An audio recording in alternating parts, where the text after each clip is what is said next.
ছিল। Hello everyone, তোমরা দেখছো মামনি ব্লগস। আজকে আমি বানাবো দুধ পনির। দেখে নাও কী কী লাগছে। এখানে লাগছে পনির, আমি এখানে 250 গ্রাম পনির, শুকনো লঙ্কা, তেজপাতা, কাঁচা লঙ্কা, আর লাগছে গরম মশলা, আর লাগছে লবণ, চিনি, কাজু, চারমগজ পোস্ত বাটা, গুঁড়ো দুধ আর লিকুইড দুধ, আর লাগছে ফ্রেশ ক্রিম। খুব কম উপকরণ দিয়ে এই দুধ পনিরটা হয়, কিন্তু খুবই টেস্টি হয়। এরপরে আমি কড়াইতে সাদা তেল গরম করে নেব। সাদা তেল গরম করে নিয়ে পনিরগুলোকে একে একে এখানে আমি লবণ দিয়ে ভেজে নেব।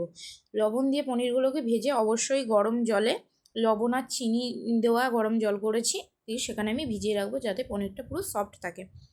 অবশ্যই রান্না কেমন লাগছে আমাকে জানাবে, আর তোমরা পরবর্তী কী কী রান্না দেখতে চাও সেটাও আমাকে জানাবে। এরপরে আমি কড়াইতে ঘি দিয়ে দিয়েছি পনিরটা তুলে নেবার পর। এরপরে 4টে এলাচ, দারচিনি আর শুকনো লঙ্কা, কাঁচা লঙ্কা ফোড়ন দিয়ে দিয়েছি, আর দিয়ে দিয়েছি কাজু, চারমগজ পোস্ত বাটা, দিয়ে মশলা আমি কষাতে দেবো।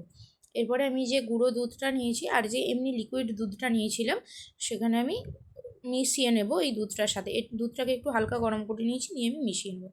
এরপরে যে মশলাটা আমি কড়াইয়ে কষতে দিয়েছিলাম তাতে লবণ আর চিনি দিয়ে দেবো, দিয়ে ভালো করে কষাবো। অবশ্যই খেয়াল রাখবে, যেহেতু এখানে কাজু বাদাম দেওয়া আছে, মানে মশলাটা যেন কড়াইয়ের নিচে না লেগে যায়। এরপরে মশলা থেকে ভালো করে তেল ছেড়ে গেলে আমি ভেজে নেওয়া যে পনিরটা সেটা আমি জল থেকে ছেঁকে তুলে নিয়ে ওই কড়াইয়ে দিয়ে দেবো। এরপরে পনিরও ভালো করে মিশিয়ে নিয়ে যখন তেল ছাড়বে, আমি যে দুধটা, গুঁড়ো দুধটাও যে দুধের সাথে মিশিয়ে রেখেছিলাম লিকুইড দুধের সাথে, সেটা আমি এখানে দিয়ে দেবো।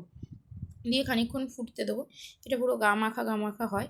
এরপরে আমি সবার শেষে ফ্রেশ ক্রিম দিয়ে নামিয়ে নেব। জানাবে কেমন লাগলো এই রান্নাটা, যে কোনো দিন লুচি পরোটার সাথে খাবে। আর লাইক অ্যান্ড সাবস্ক্রাইব অবশ্যই করবে। আর কী কী